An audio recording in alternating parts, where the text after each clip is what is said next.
Hello guys, how are you doing? I hope you guys are doing well. I'm also doing well. We're also doing well. Welcome to the Indigos family. And today ni mimi nitakuwa hapa and it's because we are going to do something very different from what you're used to, something we have never done before. We're going to give a story, an experience that we've never given publicly. Hopefully it gets to save one or two people from having to go through the same story. It's a very sensitive one, it's a very complicated one, but it's necessary that we do it for the better of a better society. Just speak out and spread the awareness. So, my story for today will involve money and friendships.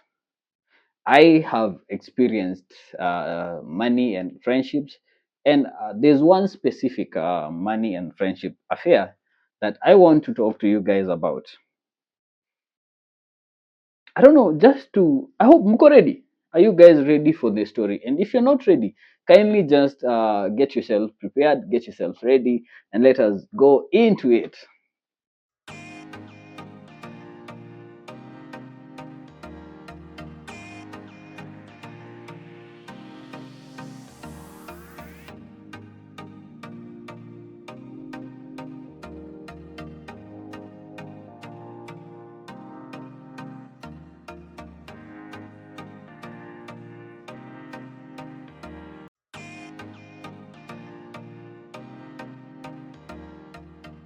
And now that you're ready, let us get straight into the story. So this is around 2 years ago. Ndoni mengia TikTok, and I'm making money. I'm making money online. In TikTok, there's something called TikTok games, TikTok Live, and TikTok games. So apparently, time nilijulikana TikTok, I got known through TikTokers who play games. Tizian, to be specific. It was after Chira's death. Tizian was trending, and happened. We have the similar outlook kwa uso, and I trended out of nowhere. I'm just coming from church. I happened to pass by Chira's candle lighting, and out of there, boom, in a trend. I get a lot of money and on a daily basis, and I don't know how to use this money. And this is where my friend comes in. So I already have a business nauzaga curtains na pia nafanya tap tap. But there's a lot of money that is coming in. So out of necessity, I look for friends wenye tunaenda kutumia hizi pesa na wao, na pia kama naweza invest into the ideas, I'm very much willing to do that, definitely, so that I can provide security. Know that I am a father, I am a parent. This is something people did not know, actually, by the way. So in the line of could change, a lot of things change when suddenly you're known and you have money. And I had this friend, alikuwa anauza kuku, and out of kupatana kwa live streams na kudeliver kuku to my house personally, we developed some friendship. At some point he was my good friend, nilikuwa namwaminia sana sana sana sana, and because we used to hang out with this guy, I remember there's one time before I made a decision to invest into his business. There's this one specific time we were at my workshop, pale bypass, and he had I think 40 order for 40 chicken. Manzee, niliona mse, mi nilikuwa nimekaa almost for 2 weeks, sijauza anything. And then suddenly my friend comes here. Within some few minutes anapewa order, anakuwa na pesa vibaya sana. And I was like, you know what? I'm interested. And I told him, I want to do what you're doing. I want to do chicken farming. And he told me, now that because he's my friend, he told me, hakuna shida, I have shades that you can try. You can try out the first. Hii yako ya kwanza juu chicken farming sana sana kuunda structure and everything is expensive, na niko na space na wewe ni ndugu yangu, why don't you come and invest into my business? And I was like, it's okay. I decided to start with 160 chicken and nikamtumia pesa, and we bought the chicken.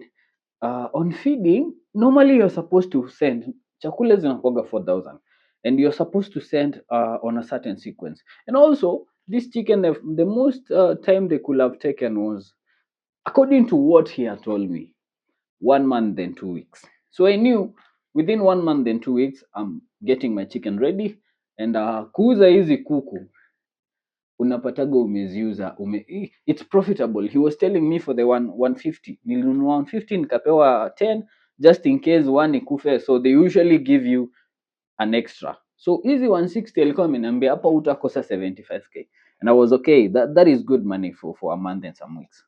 But this month and some week passed, there was no sign of chicken. Inconsistently he will ask me for money at night. Unaitishwa chakula ya kuku, pesa ya chakula ya kuku usiku, and you wonder, okay. But most of the time I could send. I didn't sense anything until they started to, yani watu wanani text on my socials. People text me and tell me your friend is a con, aliniibia. I defend him. I ask him, he tells me ni uongo. I'm opening my live stream, someone comes and comments your friend aliniibia, and I started suspecting. And in that I realized, by the way, tumekaa more than 2 months kutoka nieke zile kuku. By now I should have been good. I should be having money. So I started inquiring, but he will send me pictures and videos and tell me the chicken is doing well. And I'm like, it's okay, you're my G. Na nakuja, tuna have fun, tuna hang out. A normal day, haikuwa na any reason to worry at that point. But now it got to a point and we stayed for like 2 weeks hajaniitisha chakula, and kanihit juu nasemaga niko na kuku zinakula nini sahi, and I decided it's time I go to the farm. Forgive my ignorance, sikuwa nimeenda mpaka kuku zikafika up to this point, but I just trusted on this brother of mine, and I didn't expect. In any case, I had helped in some things or two, and we had built trust. Now time nilimwambia I want to go because he will come and spend time. If you guys will connect the story, you know the guy I'm talking to, and you will see him in my place. We will hang out a lot, and even when we were hanging out, time amechelewa, mama yake alikuwa ananipigia, and I will tell her he's safe, he's with me. So time nilimwambia I want to go see my chicken, this guy told me, Ndegwa, huwezi kuja hivyo, you cannot just come, you're like family to us, and my mom wants at least to prepare something when you're coming, so kindly at least adjust kuja kesho. And me I was, unaona ile pride ya mama yangu anataka kukupikia. So I know I'm going, sidhani hata tulikula before tuende, najua naenda kuona project yangu na naenda nipate nimepikiwa. And I went. It was a problem getting to his place, but I went, and to my surprise nilipata shade za kuku zikiwa as clean as I don't know what. And at that time tumbo ikalia na nikajua something is wrong.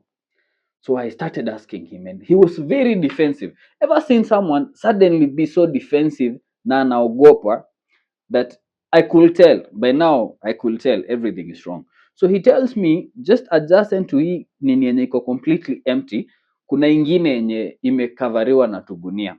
He tells me kuku ziko hapa but hufai kuona, kuku ukiona zinagonjeka. Nikamuuliza, bro bana, mi tumeishi kulea kuku kwetu na tulikuwa nacheza nazo, kuona pia we be serious. And I insisted. At this point the mother came. I don't want to get deep into that part of the story, but at this point the mother came. I expected, venye niliona ametoka kwa mlango, najua mama alikuwa ananingojea, najua naangaliaga kijana yake, she knows I'm a good guy, so I expected she will come and say hi, aniambie nimekupikia, karibu nyumbani ukule kwanza. But she came, she had a pot na ilikuwa na maji chafu. She came and threw the water just next to me. There was a trench. Alafu nilikuwa nimevaa trouser ya white na hii shati. Actually it was a white trouser and this shirt, so the white trouser was stained and she looked very aggressive. Nikashindwa kumsalimia, akaniangalia, akakuja akasimama hapo. Nikauliza, Raika, kuku zangu ziko wapi? And this guy, so I just said his name, but anyway, yeah, nikamuuliza, where's my chicken? And now the mother is standing here and he's here. So basically uko in another person's environment. You're not meant to be aggressive. You cannot afford to ask in an aggressive way. So the best decision for me was to call him. We go somewhere and then he tells me the truth. We go to a hotel somewhere in Githunguri, and I sit him down and I ask him, bro, nini inaendelea? talk to me as a man. Mi nakuaga kwa biashara. At some point I've even helped you secure something good with Equity. So mi najua maybe sometimes hata uko na loan imekusukuma. Just tell me, man, as a man, talk to me and tell me what is happening, because clearly something is off. This guy was super defensive. Hapana, uniamini na niliambiwa nikilima kuku na mabeste tutakosana, we ngojea kuku zako after 2 weeks, mi nitakupatia kuku zako na tutokanwe, na hiyo story hata sitawaitaka nini makelele mingi. Nikamwambia yo, at this point are you sure, like hivyo ndo iko okay? Then sawa, let it happen as you want. And we left. I came home disappointed. Nilikuwa hadi nishahama nikiexpect hiyo doing ingia. And I couldn't believe someone I trusted so badly. He's a friend I thought I had, like so badly. Like the reason I didn't even want to confirm is because I knew you're doing the right thing. Some week passed. No, he has given me 2 weeks. So a week passes and then still hakuna signs ya kuku, na hata haniongeleshi. Right now he doesn't speak. Even if I try calling him, he doesn't receive my calls. One day he calls just into the next week, the second week, and he tells me, oh, chakula kuku haina chakula, blah blah blah blah blah blah blah blah.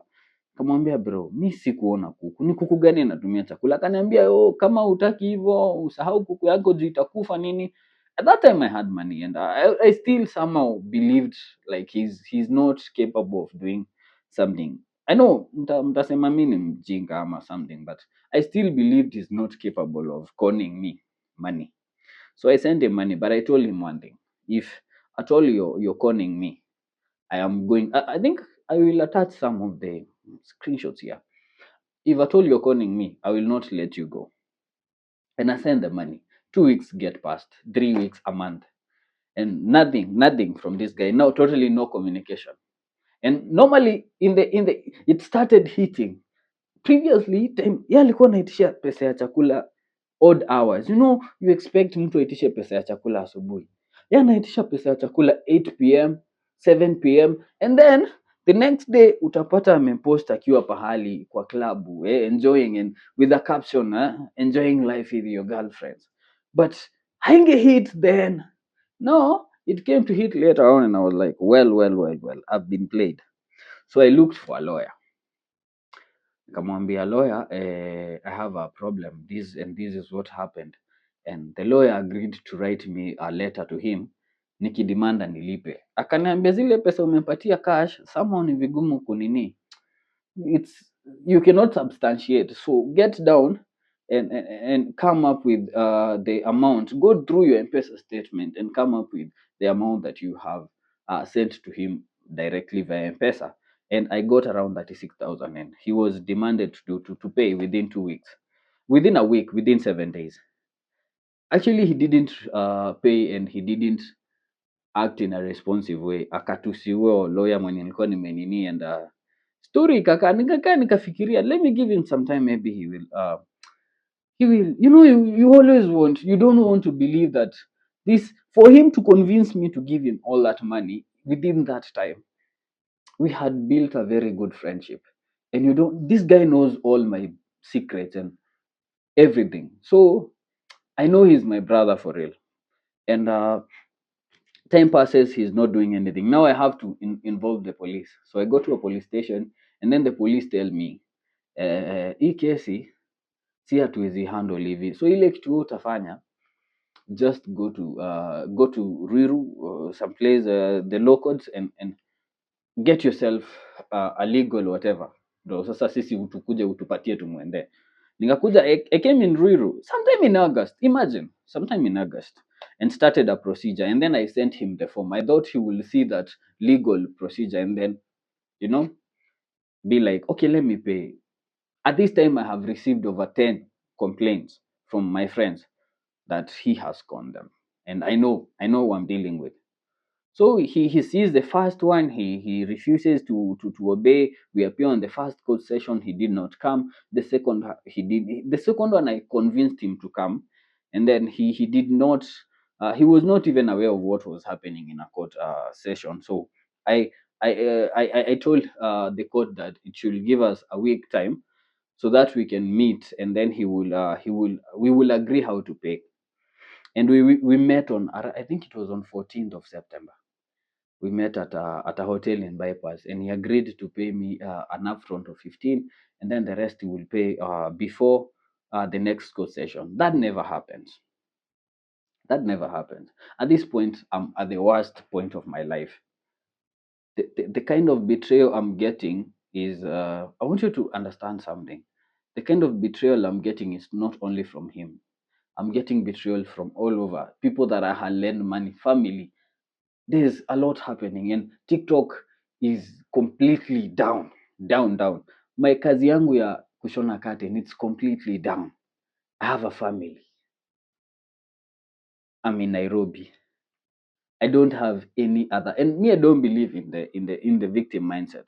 I don't believe in just coming up, and I believe everyone goes through problems in life. So I'm not entitled just because people know me to start crying unless it's extreme. So I was just going through my pain. I remember at some time I had to do a certain tattoo. When I realized how much I had been betrayed, I did this tattoo this year. It says keep breathing, kid, and has teardrops and then a center. I was so depressed. I wanted to die.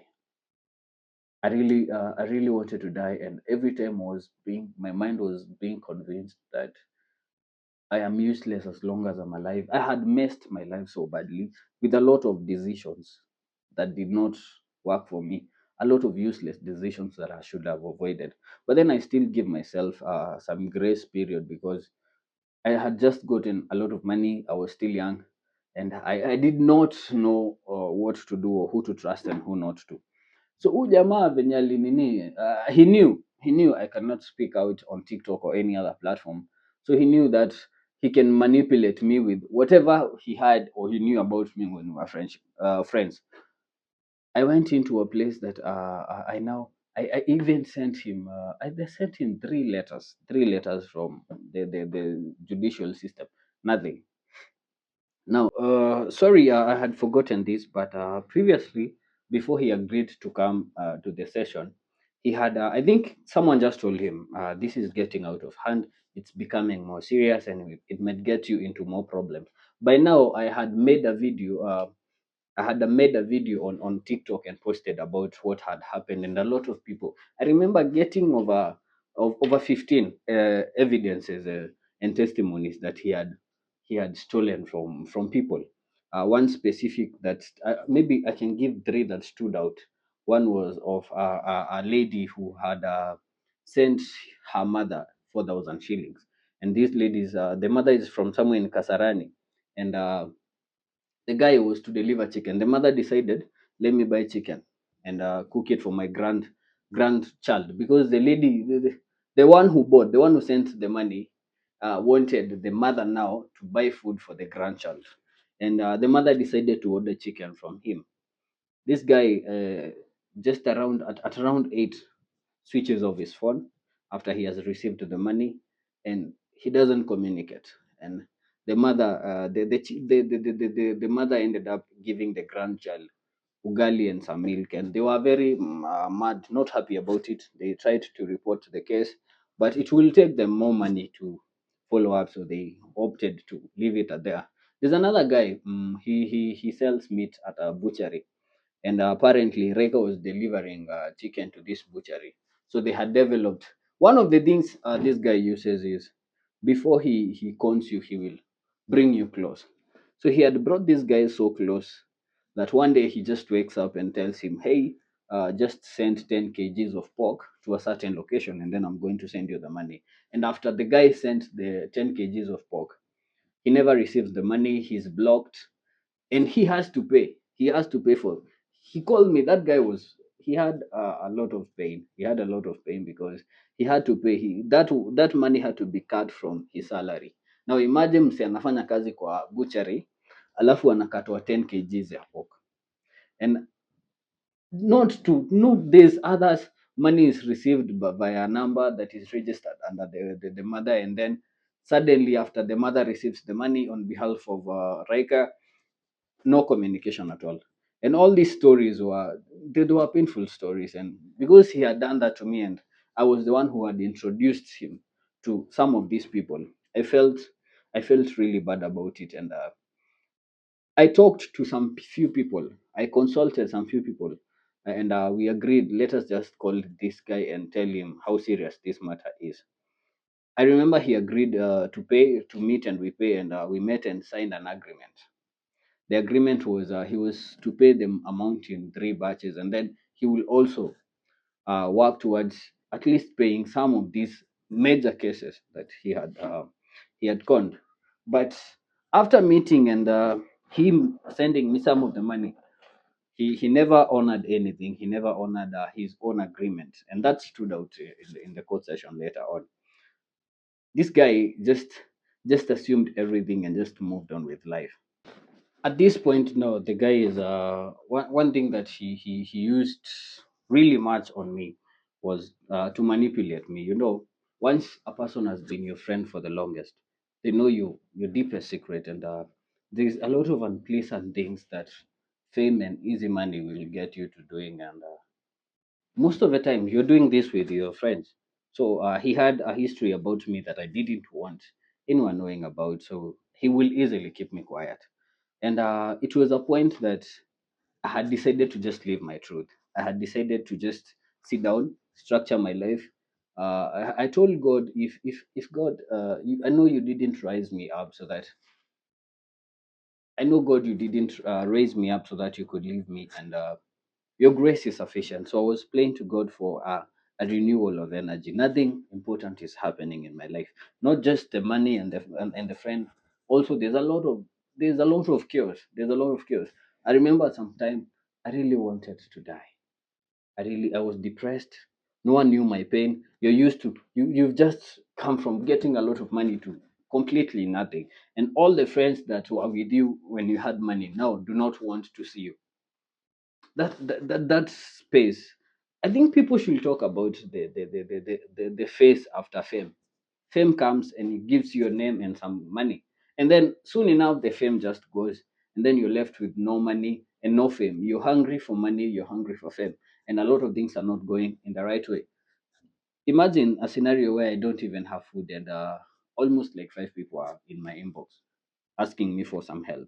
So I was dying inside, and I will feel, because of the bad things that I had done that led even to my business not working, and also like just engaging in such friendships that drained my pocket and my emotions. I hated myself so badly. I felt like a loser. I All my projects had stopped. I could no longer support my parents. So I felt useless. And the devil is very quick. And this is why actually I'm telling this story. It's not I don't think I'm in a position where even it's about the money, but it's because of how emotionally that drained me. I felt dead from inside. I remember I will wake up on TikTok lives. You usually play games at night, so we'll wake up at around 12, and then we get live at 2 p.m., 2 a.m. From 2 a.m. Going up to whenever you want, and then I will go live. I don't have anything for breakfast, so I go live, and after 2 hours, they are at around 4 5 there. I don't have any money. I end the live with maybe $2 or $3 from making even up to thousands of dollars within a short time, to now you're having to spend your morning hours, late morning hours streaming, and you're getting nothing. And the people that owe you money and the people that you had invested in have conned you. So I was feeling low. I was feeling broken. I got into suicide, and I got into depression. I wanted to die, and somehow the devil convinced me that even if you were to die, you now know someone like Githaiga, and he's your friend. You are known to TikTokers. So even if you were to die, at least you're going to ease the pain to your kid and wife. Because you literally, I know I'm the one who brought these problems to them. I'm the one who have mismanaged myself, mismanaged my funds, and being misled. Joy, who is my wife, and Jilat, who is my son, had nothing to do with my mess. It was purely something that I had done. So somehow I convinced myself, if I can die, no, you're having those thoughts at 4 a.m. in the morning. Everyone is asleep. Kelvin is asleep at his room. Joy and Gillard are asleep at their room. And I used to live in an apartment that had 6 floors. So the devil will tell me, just go and drop yourself, drop yourself. By tomorrow morning, your death will be trending, and people will come, they will contribute, and at least there will be a future for your son and your wife. Then the devil does not convince you that you can make it again. He wants you to hate yourself. But every time a sound will tell me, I will feel a certain sort of energy tell me, this is not why I called you. Like, this is not why I gave you a platform at all, at all, at all. You did not get this platform yourself. Ndego, you did not get this platform yourself. I gave it to you, and you have not served me in any way with your platform. And if you serve me, I will provide for you. Now you're out of TikTok, and a lot of friends, gifters, and everything have left, and you're alone, and you don't know what to do. And I was telling God, now, please do not bring me to shame. And God told me to wait. I just woke up the night. Now I was thinking about committing suicide. I had even written a note to my wife. I think I will put up a screenshot here if it's still there. I think I don't know if she deleted it, but I had written a note to my wife that I want to die, and I want her to never regret. It's me who did the mistake, and I'm not sure the living, and somehow God told me, just trust in me and believe in me. I had a conviction that this is me that caused this pain to me. I misled myself. It's not because of God that I'm going through this. It's because I decided, I sat down and made decisions that have ruined my life. Now I want to, instead of complaining, sitting down and complaining, I want to change my life. And an idea came out. I didn't want to forget what hurt me. I didn't want to forget how poor decisions affected me, like how sudden money had affected me and changed me. I had become a totally manipulator. I manipulated a lot of people. I used a lot of people. I lied to a lot of people just to because I was a TikToker, and it was hurting my being. So when I told God, I just want a change. I just want you, God, to come and do something to my life. I had a conviction to do a tattoo, and I did this tattoo. My first tattoo. It says, "Keep breathing, kid." Yeah, I wanted. Almost all the time, the devil was trying to convince me that life is not important. I can be of more help if I'm dead. And I listed. If you can see this tattoo, it has teardrops around it. So for everything that was causing me pain, including, and one being that of a friend who conned me, I put it here. And I will tell you all the meaning. All these have meaning. For every teardrop for every person or every situation that had made me shed a tear, I put it here. And then in the center, I put a circle for infinity. It changes. The tears now change to become a flower. And I told myself, I'm going to convert the chaos. I'm going to convert all this pressure, and I'm going to understand my role in creating this mess, and I'm going to work on myself. And by working on myself, that basically means that I get to work on everything that is here that used to cause me pain, so that it can become beautiful. Literally, this to me was like uh, taking my chaos and making them something beautiful, turning tears into a flower.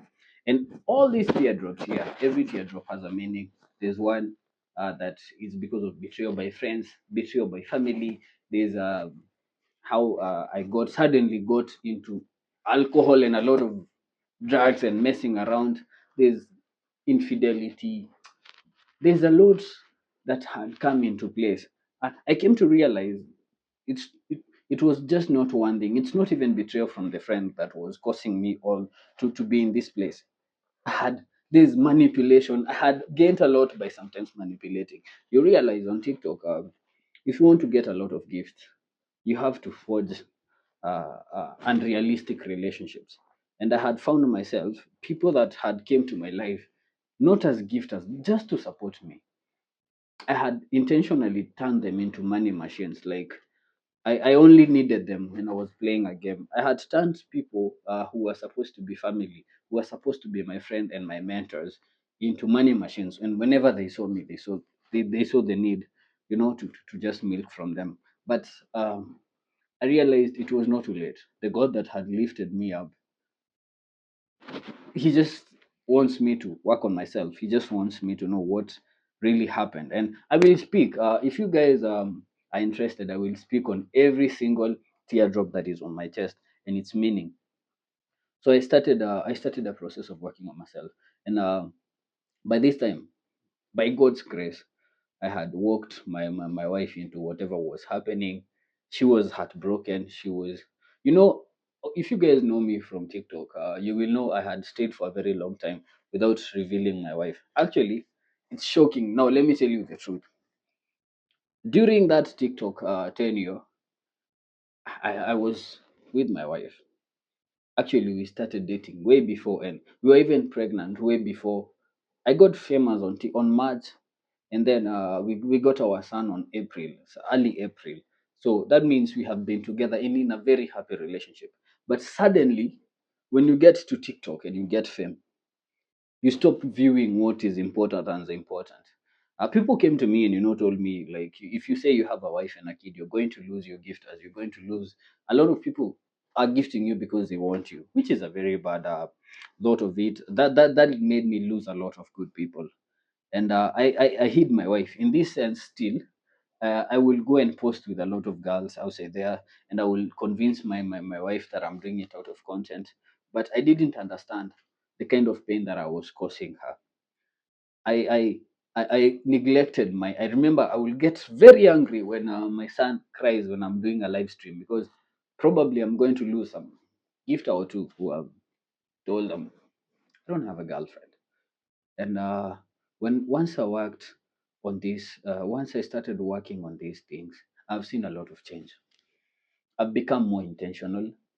I've become more goal oriented, and I've become like right now. I'm not working even in this YouTube platform.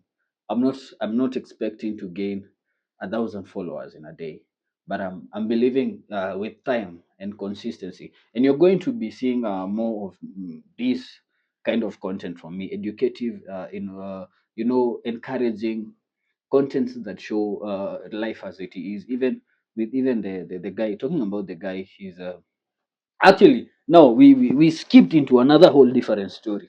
Let us finish with the guy, and I will tell you why I've decided to talk about him today. And as the first person I'm talking about in these episodes, it's because this was the person I trusted the most. And he was a brother in my adulthood. I thought this is the friend now that is going to, we are going to work together on growth. But what hurt me most was not the money, but the fact that throughout this time he was playing my friend so that he could get the money. I had trusted him so much, and he was just there for the cash. And now it's a lesson had learned, and that is actually why I'm here, to pass this lesson to you. One of the things I know is that during that time of a sudden fame and sudden rise in money, I made the worst decisions as a person, and most of these decisions were influenced by friends I had. I realized, coming back to analyze everything, I realized once I got into fame, I like changed 90% of 90% of my friends, and I got into new friendships that I was striving to belong.